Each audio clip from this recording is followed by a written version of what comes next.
दाखवत. ज्यावेळेला हाथरस मध्ये त्या मुलीवरती बलात्कार झाला तेव्हा पहिले झालाच नाही म्हटले, मग व्हिडिओ बाहेर आला. त्यावेळेला म्हणजे बलात्कार झालाय, तिची दिल्ली ट्रीटमेंट चालू आहे, मग ती वारली, दुर्दैवाने तिचा मृत्यू झाला. तेव्हा हाथरसच्या त्या पीडित मुलीचा मृतदेह आई वडिलांच्या हवाली न करता परस्पर रात्री 3 वाजता पोलिसांच्या मार्फत जाळून टाकला. हा याचा नारी शक्तीचा सन्मान. त्यानंतर उन्नाव झालं, कठुआ झालं. त्या एका उत्तर प्रदेशच्या मुलीवरती सेंडल नावाच्या भारतीय जनता पक्षाच्या मंत्री आमदारांनी बलात्कार केला. तिचे वडील पोलीस स्टेशनला पोलीस कंप्लेंट करायला गेले, तिथं त्यांचा खून केला. मुलींनी त्याच्यावरती आंदोलन सुरू केलं, त्याचा मुलीचा खून केला. हा यांचा नारी शक्तीचा सन्मान. बिल्किस बानोवरती 11 जणांनी सामूहिक बलात्कार केला आणि बलात्कार करत असताना तिच्या 3.5 वर्षाच्या मुलीचं डोकं तिच्या शेजारी फरशीवर आपटून तिचा खून केला. हा यांचा नारी शक्तीचा सन्मान. त्या बलात्काऱ्यांना ज्यावेळेला कोर्टाने शिक्षा सुनावली तेव्हा भारत सरकारने यांना सोडलं, माफी दिली त्यांना आणि नुसती माफी नाही दिली, त्यांचं पेढे वाटून स्वागत केलं, गळ्यात हार घातले, मिरवणूक काढून दिलं. हा यांचा नारी शक्तीचा सन्मान. आणि आज आता आम्हाला सांगतो नारी शक्तीचा सन्मान करीन या भारताची मान उंचावणाऱ्या, भारताला सुवर्ण पदक मिळवून देणाऱ्या महिला कुस्तीगीर जेव्हा दिल्लीमध्ये त्यांना रोजचं प्रशिक्षण आहे, त्यांच्या वजनाच्या दुप्पट वजन उचलून फेकून द्यायचं. त्या महिला कुस्तीगीर पैलवान दिल्लीमध्ये ज्यावेळेला आंदोलन करत होत्या, अहिंसक मार्गाने आंदोलन करत होत्या, त्यावेळेला बुटांनी त्यांना तोडवलं जात होतं. आपण सर्वांनी ते व्हिडिओ पाहिले. संसदेचं उद्घाटन ज्यावेळेला झालं त्यावेळेला या महिला कुस्तीगीरांना रस्त्यावर तोडवलं जात होतं आणि आतमध्ये या मनुस्मृती इराणीच्या पाठीमागे त्यांचं लैंगिक शोषण करणारा ब्रिजभूषण सिंग बसलेला होता. हा याचा नारी सन्मान. देवाने आठवले याला नारी सन्मान. आज त्यावेळेला या आसुरी शक्तीच्या विरोधात आम्ही लढतोय असं राहुल गांधी मुंबईमध्ये बोलले. त्यावेळेला यांना अचानक जाग आली आणि खरं तर भीती वाटली की आपलं सगळं एक्सपोज होऊन जातं, पण आम्ही विसरलेलो नाहीये, आम्ही लोकांना विसरू देणार नाही. अशा पद्धतीने सोनिया गांधींचा उल्लेख हा मनुष्य गुजरात मधल्या जाहीर सभांमध्ये जर्सी गाय करत होता, डान्स बघ डान्स काय बारगळ म्हणत होता. हे विसरलेलो आहे का आपण? सुनंदा पुष्कर शशी थरूर यांची पत्नी, तिला 55 करोड की गर्लफ्रेंड म्हणत होता. हा नारी शक्तीचा सन्मान करत होता. आणि आज आपल्याला सांगतो मोदी की गॅरंटी 1968 साली अग्नीच्या साक्षीने 7 फेरे घेऊन ज्या पहिला 7 जन्माची गॅरंटी दिली होती ती तर नाही पाळली आणि आपल्याला दिलेली गॅरंटी पाळणार आहे. काय मारतो 15 लाख रुपये अकाउंट मध्ये देईल, 2 कोटीचा रोजगार देईल, दिल्या होता ना गॅरंट्या. काय झालं त्याचं? आधीच्या गॅरंट्यांचा हिशोब ते जसोदा बेगला दिलेल्या गॅरंटी पासून आतापर्यंतच्या गॅरंट्यांपर्यंतचं त्याचं काय केलं? चीन को लाल आग दिखाएंगे, दिली होती ना गॅरंटी. आलं ना 2200 चौरस किलोमीटर भारताची जमीन ताब्यामध्ये त्यांनी घेतली. तुम्ही सगळ्यांनी तो पिक्चर बघितला असेल, काय 3 इडियट्स. त्या पिक्चर मध्ये शेवटचा शॉट आमिर खान, करीना कपूर यांच्या एका ताला लेकच्या पँगॉन्ग लेक जे आहे त्या पँगॉन्ग लेकच्या काठाशी भेटतात त्या पिक्चरच्या शेवटी. आज त्या पँगॉन्ग लेक वरती चीननी पूल बांधलाय जिथं भारतीय चित्रपटांचं खुलं शूटिंग होत होतं. तो तलाव, ते लेक चीनच्या ताब्यात आहे. लाल आग दिखाएंगे, एक के बदले 10 सिर काट के लाएंगे, दिली होती ना गॅरंटी आम्हाला. पण नवाज शरीफचा वाढदिवसाला न बोलवता केक खायला कशाला गेला? आमच्या गॅरंटीचं काय केलंस? कुठल्याही गॅरंटी यांनी पाळली आम्हाला दिलेली आतापर्यंत. काही गोष्टी खूप महत्वाच्या आहेत. हे 15 लाख बोलला, काय काय बोलला होता? उत्पन्न दुप्पट करून देऊ शेतकऱ्यांचं म्हणून गॅरंटी दिली होती ना. स्वामीनाथन आयोगाचा अंमलबजावणी करून याची गॅरंटी दिली होती ना. स्वामीनाथन आयोगाने ज्या 226 शिफारसी केल्या त्यातल्या 201 शिफारसींवरती काँग्रेसच्या युपीए सरकारच्या काळामध्ये अंमलबजावणी झाली. उरलेल्या 24 शिफारसींवरती जी अंमलबजावणी व्हायची होती त्याच्याबद्दल सुप्रीम कोर्टात याचिका झाली. याच नरेंद्र मोदी सरकारतर्फे मुकुल रोहतगींनी सुप्रीम कोर्टात प्रतिज्ञापत्र दिलं की या उरलेल्या स्वामीनाथन आयोगाच्या शिफारसींवर आम्ही अंमलबजावणी करू शकत नाही. ऍफिडेव्हिट लिहून दिलं. आम्हाला तर वचन दिलं होतं ना गॅरंटी याच्या भाषेत. त्याचं काय करायचं? काही खूप महत्वाची आकडेवारी आहे. 1947 ते 2014 67 वर्षामध्ये आता तोपर्यंतच्या सर्व पंतप्रधानांनी निवडून घेतलेलं या देशावरचं कर्ज होतं 54 लाख कोटी 2014 पर्यंतच. आज मार्च 2024 ला या देशावरती असलेलं कर्ज आहे 206 लाख कोटी. 9 वर्षामध्ये यांनी 152 लाख कोटी घेतले. 28 लाख कोटी रुपये यांनी तुमच्या माझ्याकडून पेट्रोल डिझेल वरती घेतले गेल्या 9 वर्षात. 152 आणि 28 180 लाख कोटी झाले. 6 लाख कोटी रुपये यांनी आरबीआय कडून घेतले. 186 लाख कोटी झाले. यांनी सरकारी कंपन्या विकल्या, यांनी विमानं विकली, यांनी रेल्वे विकली, यांनी रेल्वे स्टेशन विकले, यांनी सरकारी कंपन्या विकल्या. असे 200 लाख कोटी रुपयाचा हिशोब मागायचा आहे आपण. 15 लाख सोड, 200 लाख कोटीचा हिशोब तर दे. मागच्या वेळेला खूप सांगत होता ना चौकीदार आहे मी म्हणून. तू चौकीदार आहे का आम्ही मालक आहोत या देशाचे. हिशोब दे आम्हाला 200 लाख कोटी रुपयाचा. कुठे गेले ते पैसे? 200 लाख कोटी गंमत आहे. या संपूर्ण देशामधल्या रोजगार हमी योजनेचा एकूण आर्थिक तरतूद 60,000 कोटी रुपयाची आहे. संपूर्ण देशातल्या आरोग्याचं अर्थसंकल्पातली तरतूद आहे 38,000 कोटी. संपूर्ण देशातल्या शिक्षणाची तरतूद आहे 22,000 कोटी. आणि यांनी पैसे कर्ज घेतलं 200 लाख कोटी. विचार करा कुठे गेले पैसे? दिसतात का डोळ्याला? कुठे कोणाचं कल्याण झालं, मोफत उपचार सुरू झाले. हा शासकीय रुग्णालयांचा सुद्धा खासगीकरण करणार देवेंद्र फडणवीसने आता महाराष्ट्रामध्ये तो प्रस्ताव आणलाय की सर्व शासकीय रुग्णालयांचं खासगीकरण करायचं. मग माझ्या गोरगरीब भावांनी कुठं जायचं उपचाराला? या राज्यामध्ये ही सर्वात मोठा कणा आहे ना या देशातल्या ग्रामीण व्यवस्थेचा, या देशातल्या गरिबांसाठीच्या व्यवस्थेचा. सरकारी रुग्णालय हा सर्वात मोठा पाठीराखा कणा आहे. हा त्याचं खासगीकरण करायला निघाला. कारण गुजरातमध्ये यांनी केलं. गुजरात मधलं अहमदाबाद मधलं शासकीय रुग्णालय जे सर्वात मोठं आहे असं म्हटलं जात होतं देशातलं, ते अडाणीला देऊन टाकलं. आणि आता 2014च्या निवडणुका खूप लढवल्या. अच्छे दिन आएंगे, सबका साथ सबका विकास. आपण आपला ऐकत होतो. लोकही बिचारे भुलले, मतदान केलं. 2 वर्षात कळलं की अच्छे दिन नाही लुच्चे दिन आले. मग पुढची निवडणूक लढवायची होती 19ची. मग सांगितलं राष्ट्रीय सुरक्षा. 14 फेब्रुवारीला पुलवामामध्ये हल्ला झाला. 43 सैनिकांना आपला जीव गमवावा लागला. 27 फेब्रुवारीला यांनी बालाकोटवर एअर स्ट्राईक केला. 18 एप्रिलला निवडणुकींचा प्रचार करत असताना या मोदी सरकारला पाकिस्तानच्या हब्स पॉवर लिमिटेड नावाच्या कंपनीकडून हजारो कोटी रुपयाचे इलेक्ट्रोल बॉन्ड्स मिळाले.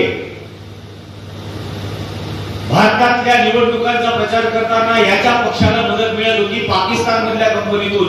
ओळखा तुम्ही लाली बंदे काय आहेत ते. आणि आपल्याला सांगणार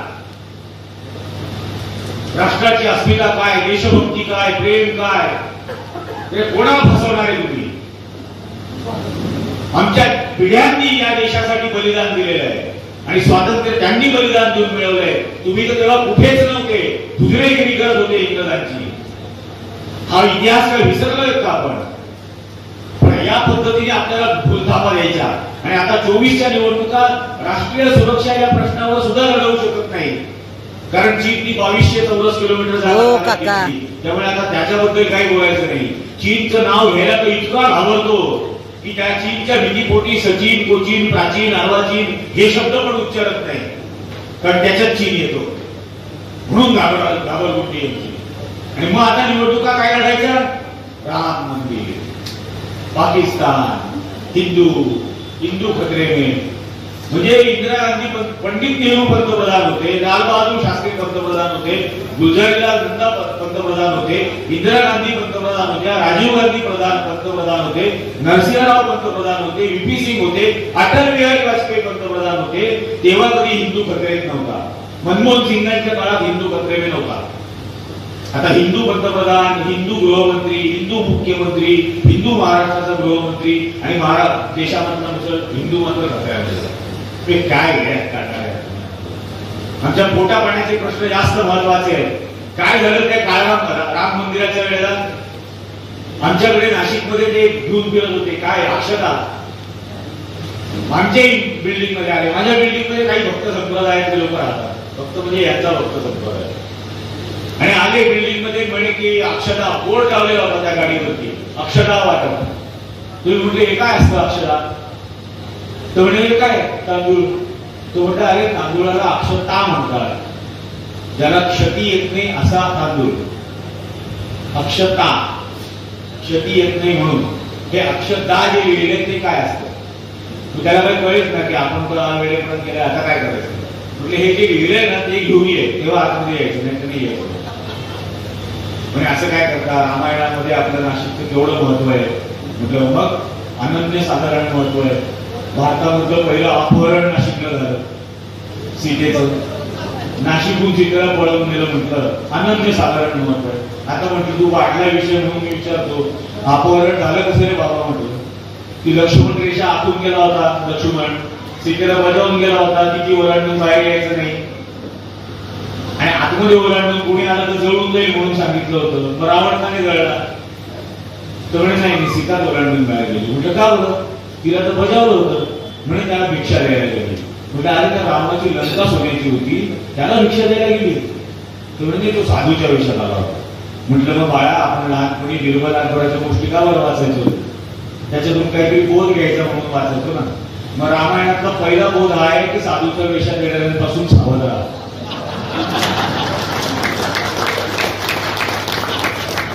आणि म्हणून रामाने रावणाला हरवल्यावर अयोध्येला परत आला, त्यावेळेला रावण जाळला, आणि रामाने प्रजेला सांगितलं की दरवर्षी जाळायचा म्हणजे लक्षात राहील तुमच्या सावध कोणापासून राहायचं आहे. आपण आता काय करतो, आपण रावण जाळतो पण कोणापासून सावध राहायचं हे लक्षातच ठेवलं नाही. आता आपल्याला लक्षात ठेवायला लागेल, कारण आजही साधूच्या वेशातलेच आपल्याला येऊन फसवत आहे. गेली 10 वर्ष तर खूप फसवलंय. नुसतं फसवलं नाहीये, माणसात द्वेष निर्माण केला, नफरत निर्माण करून ठेवली आहे. मी लहानपणापासून बघत होतो माझ्या वडिलांना, माझ्या आजोबांना रस्त्यावरून जाताना समोरून कोणी ओळखीचं आलं, कोणी वयस्कर मोठा माणूस आला तर रामराम म्हणायचो. त्याच्यामध्ये प्रेम होतं, एकमेकांबद्दलचा आदर होता. आता काय म्हणतात? जय श्रीराम. कधी म्हणतात? खून करायचा आधी. एखाद्या माणसाचा खून करायचा असेल, ठेचून मारायचा असेल तर जय श्रीराम ही धमकी दिल्यासारखं म्हटलं जातं. आणि तुमचा आणि माझ्या काळातला राम जो प्रेमाचा भाव द्यायचा, एकमेकांबद्दलचा आदराचा भाव निर्माण करायचा, त्याला यांनी एका अत्यंत हिंसक अशा खुनी धमकीमध्ये बदललेला आहे. हा हवाय का आपल्याला? हे आपण लक्षात घ्यायला पाहिजे. भारतातला प्रत्येक देव हिंसक करून टाकला. आणि मग जेव्हा मी त्यांच्याशी वाद घालायला लागलो तेव्हा मला म्हणे तुम्ही देव नाही मानत का? म्हटलं मानतो की मी. म्हणजे कुठला देव मानता? म्हटलं मी पंढरपूरचा पांडुरंग मानतो. आणि खरोखर आहे, माझ्या घरामध्ये ते प्रदर्शन असतं लोकांकडे देवाचं, एक एक्झिबिशन असतं ना, सगळे असतात. तसं नाही, माझ्याकडे पांडुरंग आहे फक्त. तर म्हणे की का बरं? तर म्हटलं कारण पांडुरंगात मला माझं संविधान दिसतं. तर म्हणे म्हणजे काय? तर म्हटलं माझ्या देशामधला, अख्ख्या देशातला हा एकमेव अहिंसक नॉन व्हायलंट देव आहे. याच्या हातात कुठली शस्त्र नाही, गळ्यात नाग नाही, साप नाही, काय नाही. हा निशस्त्र देव आहे. हा सामान्य माणसासारखा विटेवर उभा आहे, कमरेवर हात ठेवून येणाऱ्या आव्हानाची वाट पाहतोय. हा लिंग भेद करत नाही. हा विटेवर आहे, याची बायको पण विटेवर आहे. इतर देवांसारखी याची भानगड नाही. हा सिंहासनावर बायको पायाशी बसली आहे, अजिबात नाही. दोघं विटेवर बसलेले. हा या देशातला एकमेव धर्मनिरपेक्ष, जातनिरपेक्ष, भाषानिरपेक्ष असा देव आहे. कुठला भेदभाव त्याच्याकडे नाही. कोणी येऊ शकतं, दर्शन घेऊ शकतं. हा माझं अमुक एक कर्मकांड करा असं म्हणत नाही. हा कुठलंच कर्मकांड सांगत नाही. आणि हा या देशामध्ये पॅरिटी निर्माण करणारा एकमेव देव आहे. त्यांना अक्कल नसते, आपल्याला माहिती आहे. संघामध्ये अक्कल कुठलीच केली जाते. तेव्हा त्यांनी मला विचारलं पॅरिटी म्हणजे काय? तर म्हटलं माझ्या गावातलं 8 वर्षाचं पोरगं पांडुरंगाच्या दर्शनाला जाऊन जर आलं 80 वर्षाचं मात्र माऊली म्हणून पाया पडतो. तो त्या पोराला विचारत पण नाही तुझी जात काय, तुझं नाव काय, तुझा धर्म काय, तू शिक्षित आहे का अशिक्षित आहे, तू टॅक्स पेड आहे का नॉन टॅक्स पेड आहे, काही विचारत नाही. तो सरळ माऊली म्हणतो आणि त्याचे पाय धरतो. तर लहान मुलामध्ये सुद्धा देव दाखवणारा आणि प्रेमाचा भाव निर्माण करणारा, भेदाभेद न करणारा पांडुरंग जो माझ्या संविधानाला अपेक्षित आहे तो मला त्याच्यात दिसतो, म्हणून तोच माझा देव. आणि आजही ज्यावेळेला या रामाच्या निमित्ताने आपल्याला गुमराह करायला येतील तेव्हा हेच नॅरेटिव्ह त्यांना सांगायचं की आमचं आराध्य दैवत पांडुरंग आहे पंढरपूरचा. तोच आमचा देव, तो आम्हाला भेदभाव शिकवत नाही, तो आम्हाला उच्च नीच शिकवत नाही, आम्ही सगळे सारखे. हे जे तो म्हणतो ते माझ्या संविधानाने दिलं आणि ते तोच आमचा देव, तोच हाच आमचा धर्मग्रंथ. बाकी भानगडी आम्हाला सांगू नका. मग हे म्हटल्यानंतर पण त्यांना काही कळणार. मग म्हणे हा झेंडा तुमच्या बिल्डिंग मध्ये घ्या आणि बिल्डिंग मध्ये लोकांना गावात असेल तर वाटा. म्हटलं का बरं? तो म्हणे हा रामाचा झेंडा आहे. म्हटलं मग रावणाचं कुठलं? रावणाचा हिरवा होता का निळा होता, काय होतं का पिवळा होता? क्षत्रिय रामाचा झेंडा जर भगवा होता तर ब्राह्मण रावणाचा पण होता ना भगवाच. कौरवांचा भगवा होता, पांडवांचाही भगवाच होता.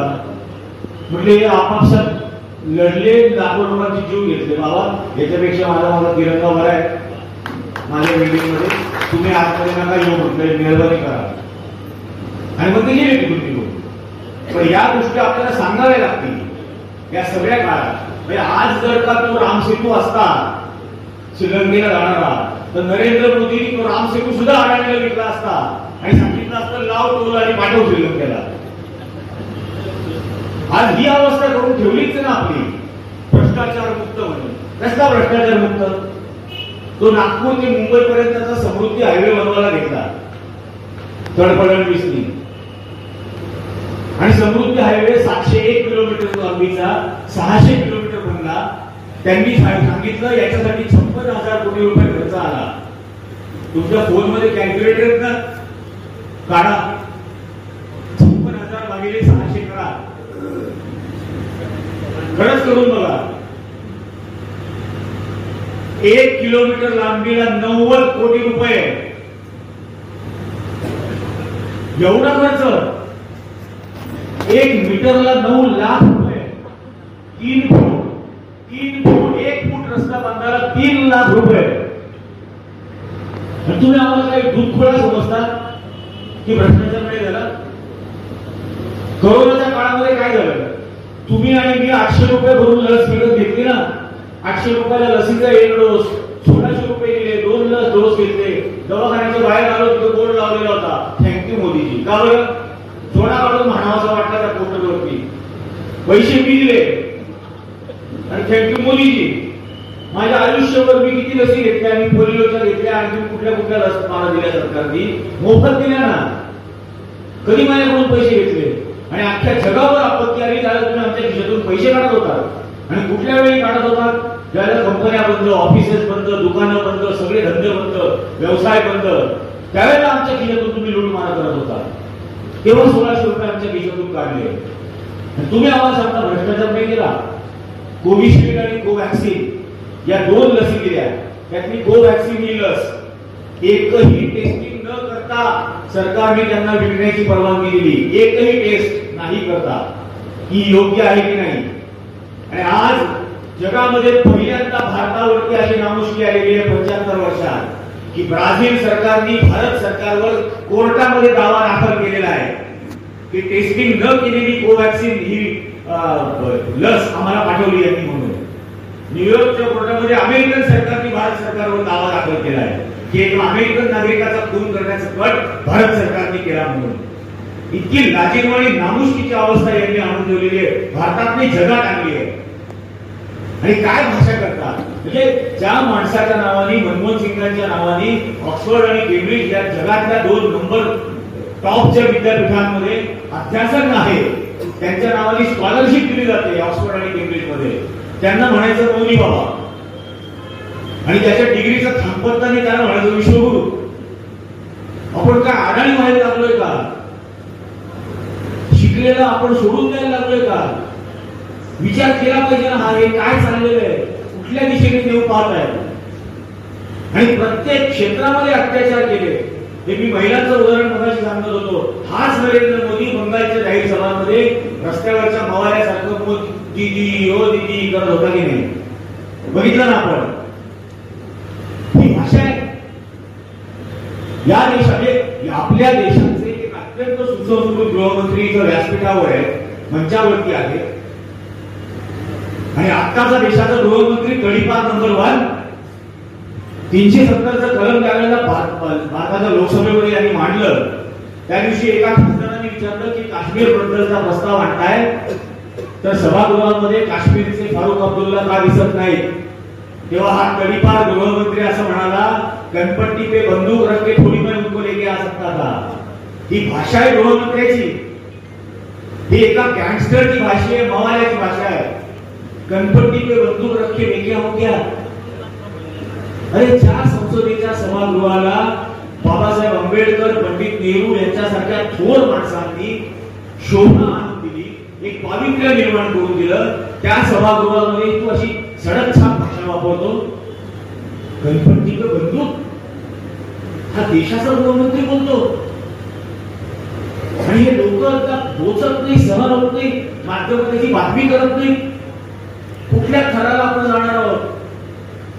काय 1 वर्षापूर्वी 13 महिने भारतातले शेतकरी त्या दिल्लीच्या सीमेवरती आंदोलन करत होते. त्यांच्यावरती सर्व प्रकारे अत्याचार करण्याचा प्रयत्न केला. पाण्याचे फवारे मारले, अश्रुधूर मारले, ते काय पेलेट गन्स मारल्या, पेलेट्स मारल्या, बुलेट्स मारल्या, सगळं करून झालं. पण ते डटके राहिले. त्यांनी एक समांतर मंत्रालय सुरू केलं. या किसान आंदोलनाचा एक संरक्षण मंत्री होता, या किसान आंदोलनाचा एक गृहमंत्री होता, या किसान आंदोलनाचा एक अन्न पुरवठा मंत्री होता, त्या किसान आंदोलनाचा एक आरोग्य मंत्री होता. हे सर्व त्यांनी चालवलं आणि म्हणून यांना त्या आंदोलनाला हरवता आलं नाही. यांना शेवटी शरणागती पत्करावी लागली. या देशातल्या सर्वसामान्य शेतकऱ्यांनी या उन्मत्त सत्तेला झुकवलं होतं, पण त्यांचीही फसवणूक केली. 750 शेतकऱ्यांना आपला बळी द्यावा लागला. तुम्ही आठवा, बालाकोटचा हल्ला जेव्हा झाला तेव्हा नरेंद्र मोदींनी टीव्हीवरती येऊन सांगितलं की मैंने इंडियन एयरफोर्स को आइडिया दिया कि रात को 3:30 बजे बादलों के पीछे से छुप छुप कर जाओगे तो रडार को पता नहीं लगेगा. और 30,000 फुट से हमने हमला किया, एयर स्ट्राइक किया और नीचे 300 आतंकवादियों को मार दिया. ऐकलं ना आपण सगळ्यांनी? 30 फुटावरून रात्री 3:30च्या अंधारात ढगाच्या आडून यांनी जमिनीवरती 300 लोक गेले. हे मोजले होते की नाही मोजले? मग दिल्लीच्या सीमेवर किसान आंदोलनामध्ये किती मेले असं विचारलं तर म्हणे आमच्याकडे डेटा नाही आहे, माहिती नाही आमच्याकडे. तुझ्या दिल्लीच्या बॉर्डरवर 750 शेतकऱ्यांनी तडफडून जीव दिला, तुझ्याकडे आकडा नाही. या देशामध्ये कोरोनाच्या काळामध्ये 50 लाख लोकांचा बळी गेला, तुझ्याकडे आकडा नाही. यांनी ज्या वेळेला या व्हॅक्सिनचे साईड इफेक्ट म्हणून त्यांच्यावर परिणाम झाला, त्यांनी सुप्रीम कोर्टात दावा दाखल केला की आम्हाला नुकसान भरपाई द्यावी, आमच्यावरती दुसराच परिणाम झालाय, साईड इफेक्ट झालाय. त्यावेळेला या नरेंद्र मोदी सरकारच्या वकिलांनी, मुकुल रोहतगींनी ऍफिडेव्हिट दिलं की लस लोकांमध्ये टोचण्याचं काम राज्य सरकारांनी केलं, केंद्र सरकारचा काही संबंध नाही. मग केंद्र सरकारचा काही संबंध नाही तर त्या लसीकरणाच्या सर्टिफिकेट वरती तुझं तोंड का तुझं तोंड त्या सर्टिफिकेट वर आहे? मी 2020 ला अमेरिकेला गेलो साहेब, इमिग्रेशन काउंटर वरती गेलो. इमिग्रेशन काउंटर वरती मला विचारलं तुमचं व्हॅक्सिनेशन झालंय का? म्हटलं हो झालंय. म्हणजे सर्टिफिकेट दाखवा. मी सर्टिफिकेट दाखवलं, त्यांनी पाहिलं, मला म्हणे तुमचं नाहीच आहे. म्हटलं माझंच नाव आहे. तो म्हणजे नाव नाही, फोटो भलत्याच माणसाचा आहे. तो म्हटलं फोटो काय, आमचा देशच भलत्याच माणसाच्या हातात गेलेला आहे. तो सोडायलाच तयार नव्हते. जगातला एकमेव देश ज्या पेशंटला दिलेल्या सर्टिफिकेट वरती पेशंटचा फोटो नाही, भलत्याचाच फोटो, ते प्रवेश द्यायला नकार देत होते. मग मी त्यांना म्हटलं की अहो तुम्ही त्यांच्या मंत्रालयातल्या कुठल्याही मंत्र्याला जरी बोलवलं ना तरी हाच फोटो त्यांच्याकडे आहे. भारतातल्या 140 कोटीपैकी कोणालाही बोलवा, हाच फोटो सर्टिफिकेटवर. आता एका तोंडाने 140 कोटी लोक नाही आमच्याकडे, या एका तोंडाने 140 कोटी लोकांच्या तोंडचं पाणी पळवलंय. आणि ही वास्तव आहे ना, किती हास्यास्पद गोष्ट केली होती त्यावेळेला. आणि मग तुझं तोंड छापटाचं नुकसान भरपाई दे, पण ती नुकसान भरपाई द्यायची नव्हती. प्रत्येक गोष्टीमध्ये अक्षरशः प्रत्येक गोष्टीत हा प्रकार केलेला आहे. एन्फोर्समेंट डिरेक्टर आता हे इलेक्ट्रॉनिक बॉन्ड आले, आपण आले ना त्या आकडे समोर यायला लागले, कोणाकडून किती पैसे, किती 1000 कोटी. म्हणजे ज्या कंपनीचा प्रॉफिट 20 कोटी आहे त्या कंपनीने यंदा देणगी दिली आहे 400 कोटी, त्यांचा नफा 20 कोटी आहे. हे कसं होऊ शकलं? त्या कंपनीच्या मार्फत काळा पैसा पांढरा करण्याचा प्रयत्न केला का, ते लपवण्याचा प्रयत्न केला ना आतापर्यंत. ते सुदैवाने सर्वोच्च न्यायालयात सुबिंदी झाली आणि त्यांनी हा डेटा सगळा जाहीर करायला लावला, म्हणून आपल्याला हे समजलं. म्हणजे आता एन्फोर्समेंट डिरेक्टरेटचं नाव सर्वोच्च न्यायालयाने आता एवढंच म्हणायचं बाकी राहिलेलं आहे की एन्फोर्समेंट डिरेक्टरेट ईडी याचं नाव आता एक्स्टॉर्शन डिरेक्टरेट करा, खंडणी गोळा करणारं कार्यालय. अशा धमक्या दोन लोकांकडून खंडणी गोळा केली. काय पद्धत आहे आणि किती धमकी. तुम्हाला आपला मुद्दाम तो आकडा आणलाय, 33,714 धाडी टाकल्या ईडीनी 9 वर्षात. 33,714, 6,000 केसेस दावे दाखल केले, खटले दाखल केले. निकाल किती मध्ये लागले, शिक्षा किती वेळा झाली, 24.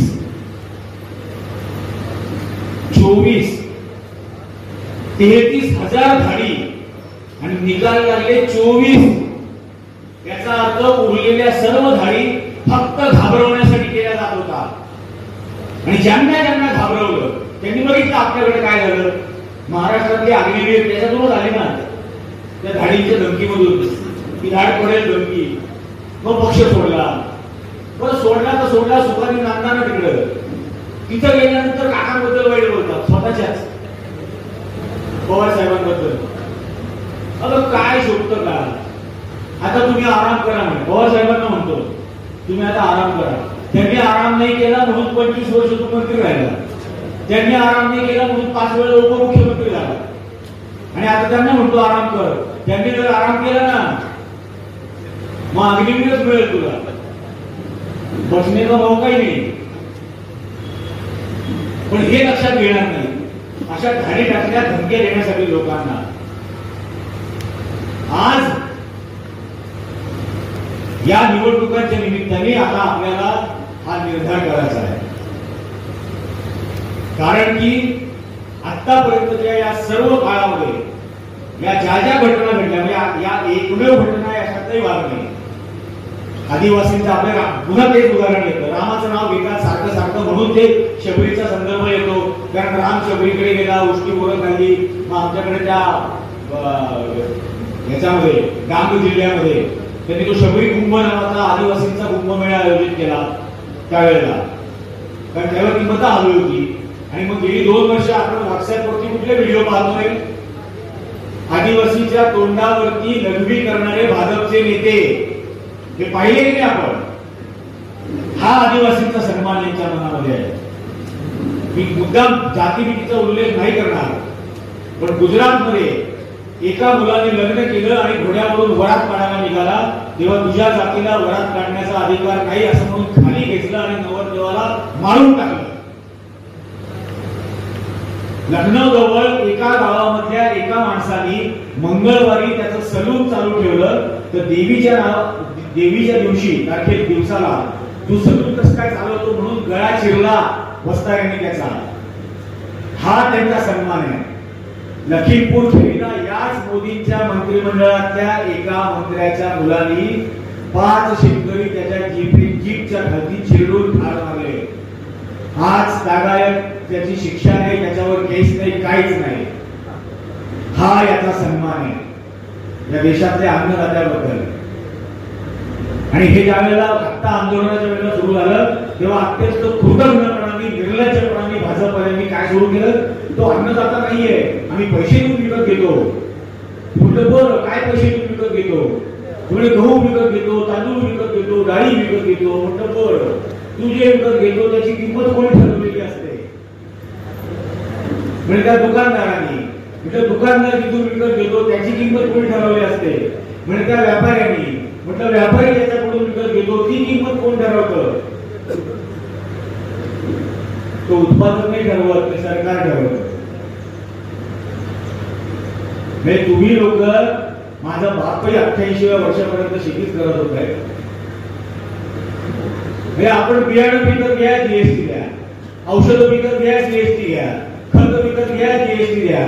तुम्हाला सांगतो सायकल बनवणारे लोक असतात ना, सायकल बनवणाऱ्या कंपन्या, ते चेन एकाकडून विकत घेतात, टायर एकाकडून विकत घेतात, गड्डी एकाकडून विकत घेतात, सीट दुसऱ्याकडून विकत घेतात आणि या प्रत्येक ज्याच्याकडून जी जी गोष्ट विकत घेतात त्यावरती तो जीएसटी भरतात. त्याचा परतावा त्यांना मिळतो, त्या भरलेल्या जीएसटीचा परतावा त्यांना मिळतो. तुम्हाला मिळतो का तुम्ही भरलेल्या जीएसटीचा परतावा? मग तुमच्याकडून हजारो कोटी रुपये काढायचे घ्यायचे आणि मग तुम्हाला सांगायचं वर्षाला 6,000 रुपये देतो. कोणाला सांगतो? मातीच्या कणातून सोनं पिकवण्याबद्दल तू इतका फुटक ना आणि इतकी तुच्छ भावना तुझ्या मनामध्ये. या राम मंदिराची प्राण प्रतिष्ठा केली त्यावेळेला असं काही वाटलं की देशातल्या सर्व राज्यांमधला एक एक शेतकरी बोलवेल त्या रामाच्या मंदिरामध्ये प्राण प्रतिष्ठा करण्यासाठी. देशभरामधल्या प्रत्येक राज्यातून एक एक शेतकरी बोलवेल आणि त्यांच्या हस्ते ही प्राण प्रतिष्ठेची पूजा करेल. ते करावं असं वाटलं. मी ते येडे माझ्या बिल्डिंग मध्ये जे आले होते त्यांना मी विचारत होतो की देशाच्या पंतप्रधानाला संविधान परवानगी देत नाही धार्मिक अशा कार्यक्रमांना हजर राहण्याची. सरकार आणि धर्म हे वेगवेगळ्या गोष्टी आहेत. तुम्ही नाही ते सरकार म्हणून जात नाही, पंतप्रधान म्हणून जात नाही, हिंदू म्हणून जात. म्हटलं बरोबर. मग हिंदू म्हणून जर प्राण प्रतिष्ठेला जात असतील तर प्राण प्रतिष्ठा हे शुभ कार्य आहे की नाही बाबा? ते म्हणे हो. म्हटलं मग हिंदू धर्मामध्ये प्रत्येक शुभ कार्य हे सपत्नीक केलं जातं की नाही, जोडपेने करतात की नाही? आणि सत्यनारायणापासून काही असो प्रत्येक कार्य सपत्नीक केलं जातं. म्हटलं मग प्राण प्रतिष्ठेच्या दिवशी आम्ही आतमध्ये जे जोडपं पाहिलं भागवत आणि मोदी, हे जोडपं होतं म्हणून सांगा किंवा ते कार्य जे केलं ते शुभ कार्य नव्हतं म्हणून सांगा. कारण एकटा पुरुष काय करतो? एकटा पुरुष अंत्यसंस्कार करतो, 10वं करतो, 12वं करतो, 13वं करतो, वर्ष श्राद्ध करतो. बायकोने बसवत ना आपण. ते एकटा पुरुष अशुभ कार्य करतो, सपत्नीकच शुभ कार्य होतं. मग हे राम मंदिर जे केलं ते काय केलं? ते शुभ कार्य का अशुभ कार्य? त्याला काही कळेच ना. आता याला काय सांगू, याच्यावर काय उत्तर देऊ? म्हटलं त्या प्राण प्रतिष्ठेच्या सोहळ्याला तिथं अनिल अंबानीचं थोबाड दिसल्यावरती मला पुन्हा एकदा वाटलं जोडा घालून मारावा. या देशातल्या लोकांचे हजारो कोटी रुपये बुडवणारा माणूस तिथं राम मंदिराच्या प्राण प्रतिष्ठा सोहळा. त्या रामाला वाटेल का या मूर्तीला आपण राहावं म्हणून? शक्य आहे? तिथं पैसे घेऊन नाचणाऱ्या नट्या बोलवल्या, पण या देशाच्या राष्ट्रपतीला नाही बोलवलं. कारण ती आदिवासी आहे, ती महिला आहे, ती विधवा आहे. ही भावना तुमची या देशातल्या महिलांबद्दल आणि आदिवासींबद्दल की या राम मंदिराच्या प्राण प्रतिष्ठा सोहळ्याला तुम्हाला बोलवावं असं वाटलं नाही. संसदेच्या उद्घाटनाला राष्ट्रपतीला तुम्हाला बोलवावं असं वाटलं नाही. कारण तिथे ते ओंगळवाणे दिसणारे, अश्लील असे दिसणारे सगळे बोलवलेले होते. तिथं तुम्ही राष्ट्रपतींना देशाच्या बोलवत नाही. हा तुम्ही महिलांचा सन्मान करता, हा तुम्ही शेतकऱ्यांचा सन्मान करता. तिथं शेतकऱ्यांना बोलवावं असं वाटत नाही. तिथं अनिल अंबानी येतो, तिथं पैसे घेऊन नाचणाऱ्या नट्या येतात. आता 15 दिवसापूर्वी आपण टीव्हीवर पाहिला असेल सगळ्यांनी. त्याचा भाऊ मुकेश अंबानी मुलाच्या लग्नाच्या पूर्वतयारीचा समारंभ, प्री वेडिंग सेरेमनी, त्याच्या संपत्तीचं अश्लील प्रदर्शन करत होता. अश्लील प्रदर्शन होतं. तुम्ही विचार करा, भुकेने तडफडणारा एक मुलगा समोर बसलेला आहे आणि त्याच्या समोर कोणीतरी पंचतत्वाचं ताट भरून जेवत आहे. हे अश्लील कसे नाहीये? 80 कोटी लोकांना या देशात तुम्हाला मोफत धान्य द्यायला लागतं असं तुम्ही पडून सांगता आणि इथं अश्लील प्रदर्शन करता तुमच्या संपत्तीचं. आणि त्या ठिकाणी हा उद्योगपती या देशाच्या सरकारला किती झुकवू शकतो हे दाखवत असतो. एक छोटस एअरपोर्ट जामनगरचं डोमेस्टिक, त्याला 8 दिवसासाठी इंटरनॅशनल एअरपोर्ट म्हणून बदललं जातं. कस्टम आणलं जातं, इमिग्रेशन आणलं जातं. जामनगर या पाकिस्तानच्या सीमेवरती भारताच्या एअरफोर्सचा अत्यंत हाय सिक्युरिटी एरिया आहे. त्या हाय सिक्युरिटी एरिया सुद्धा रिकामा करून तो मुकेश अंबानीला वापरायला दिला जातो. देशाच्या सुरक्षेची तडजोड केली जाते एका उन्मत्त झालेल्या उद्योगपतीचे लाड पुरवण्यासाठी म्हणून. आणि तो दाखवून देतो या देशातल्या गोरगरीब जनतेला तुम्हाला काय करायचं ते करा. मी या देशातल्या सरकारला माझ्या पायाशी झुकवू शकतो आणि त्यांनी झुकवून दाखवलं. आणि हे करत असताना माध्यमांचा राहुल कंवल सारखा रिपोर्टर संपादक हा तिथं काय करत होता त्या अनंत अंबानीच्या बरोबर, म्हणजे अंबानीचं एक व्हिडिओ आहे तिथे, त्याच्याबरोबर तो काय करत होता तिथं त्या हत्तीला जे खाण्यासाठी अन्न बनवलेलं होतं त्याचं मला थोडंसं खायला दे ना असं मागा टाकला होता तो. हा राष्ट्रीय वाहिनीचा संपादक, नॅशनल न्यूजचा हे संपादक त्याच्या मागे लागतो त्या हत्तीसाठी बनवलेलं जेवण मला दे ना टेस्ट करायला. अरे काय लाचारी आहे तुमची, इतकी लाचारी. मी त्या लोयांच्या खुनाचा संपूर्ण तपास केला. मी ती संपूर्ण बातमी ब्रेक केली. इथं सोलापूर पासून उस्मानाबादून निघालो होतो आणि सोलापूर पासून पुण्यापर्यंत मला पाठलाग करत होते 2 गाड्या बोलून. जेव्हा दांडगाव घेऊन खाली उतरलो टोल नाक्याच्या पुढे तेव्हा एकदम 500 मीटर मागे राहायला लागले. तोपर्यंत एकदम जवळ येऊन पुढे जायला पाहत होते. पण हे हा प्रकार आहे. आणि नंतर जे झालं ते झालं. काय झालं आपल्याला सगळ्यांना माहिती आहे. जर मला म्हटला की लोयांची केस तुम्ही हरलेला म्हटलं निरंजन मरत नाही लोकांना हरत नाही. मी मरेपर्यंत लोयांच्या आत्म्याला न्याय मिळावा म्हणून प्रयत्न करणार. हलवतो कशाला, कारण न्यायाधीशाला जर का तुम्ही अशा प्रकारे घाबरावा लागले तर या देशातल्या गरिबांनी न्यायाची अपेक्षा करायची कोणाकडून करायची. आणि ती अपेक्षा असलेली व्यवस्था जर पुन्हा निर्माण व्हावी असं वाटत असेल तर यांना संपूर्ण धुळीला मिळवावं लागेल. या निवडणुकांमध्ये त्यांनी खूप घोषणा दिल्या. काय म्हटले, अब की बार बीजेपी 400 पार, अब की बार बीजेपी तडीपार, ही आपली घोषणा असावी. ही संकल्प मिळावा नाही, हा निर्धार मिळावा, हा शब्द मिळावा आहे आपला.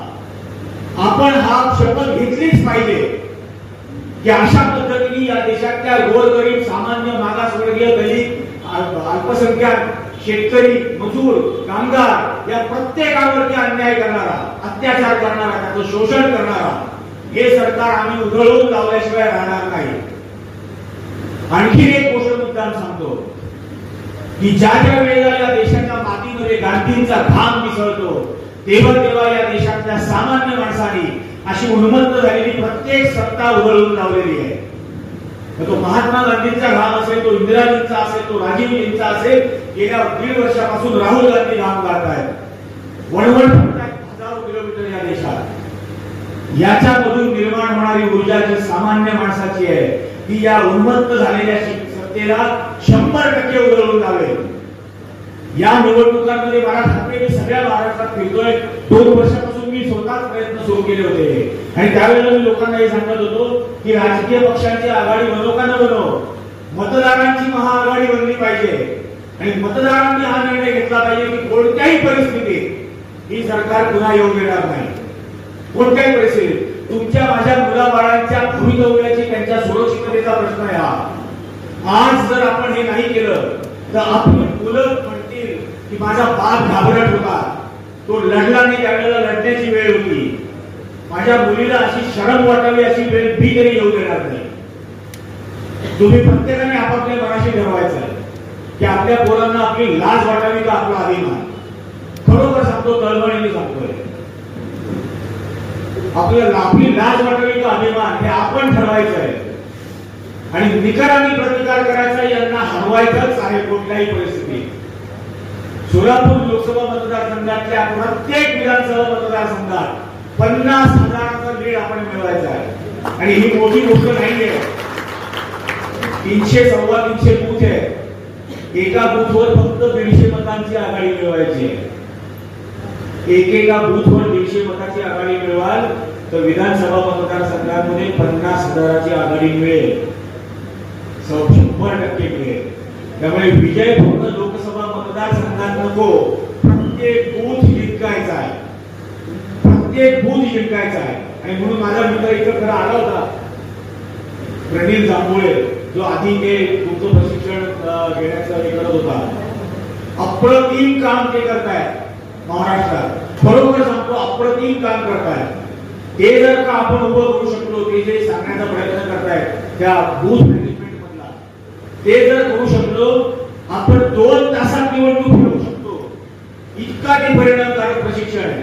मी स्वतः ते घेतलेलं आहे आणि म्हणून सांगतो हे सोपं टार्गेट आहे. बूथ वाईज 150 मतं एवढंच टार्गेट घ्या की माझ्या बूथवर माझा उमेदवार 150 मतांनी मागेल आणि माझा उमेदवार म्हणजे मीच उमेदवार.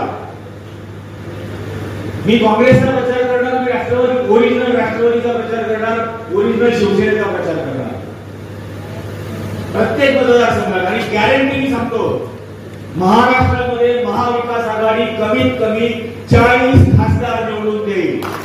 40 खासदार. 100% लोकांच्या मनामध्ये इतकी चीड आहे, इतका राग आहे.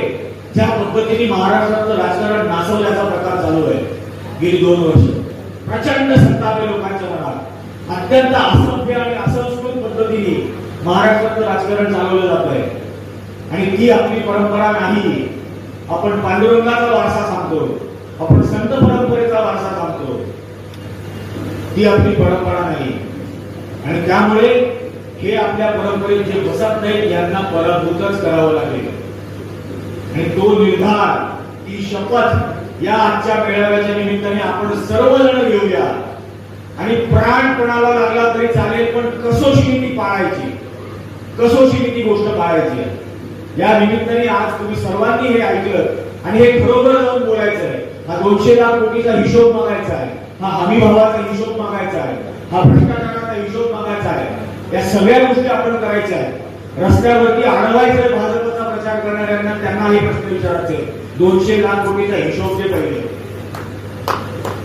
हे जर आपण करू शकलो, हे जर बोलू शकलो आणि लोकांना बोलतं करू शकलो, लक्षात घ्या, आदमी मरने के बाद कुछ नहीं सोचता, आदमी मरने के बाद कुछ नहीं बोलता. कुछ नहीं सोचने पर या कुछ नहीं बोलने पर आदमी मर ही जाता है. आणि असं प्रेतासारखं जगायचं नसेल, जिवंतपणा दाखवायचा असेल तर जिवंत असल्यासारखं वागावं लागेल. आणि ते या निवडणुकांमध्ये आपण करू. आपण 100% यांना पराभूत करू, 100% यांना या निवडणुकीमध्ये गळीपार करू, 100% इंडिया आघाडीचं सरकार या देशामध्ये आणू आणि पुन्हा एकदा येणारी 50 वर्ष ही या देशामध्ये प्रजासत्ताक गणराज्याची असतील, या संविधानाची असतील. हा आपण स्वतःची प्रण करूयात.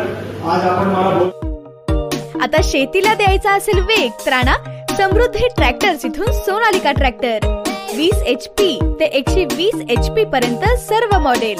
सोनालिका टायगर 55 चे बुकिंग सुरू. आजच बुकिंग करा. सोनालिका हेवी ड्युटी धमाका ऑफर. ट्रॅक्टर खरेदीवर इन्शुरन्स आणि पासिंग फ्री. सोनालिका ट्रॅक्टर्स अधिकृत विक्रेते समृद्धी ट्रॅक्टर्स, मंगळवेढा, सांगोला आणि मोहोळ. हॉटेल विठ्ठल कामत पाठीमागे, कॉलेज रोड, पंढरपूर.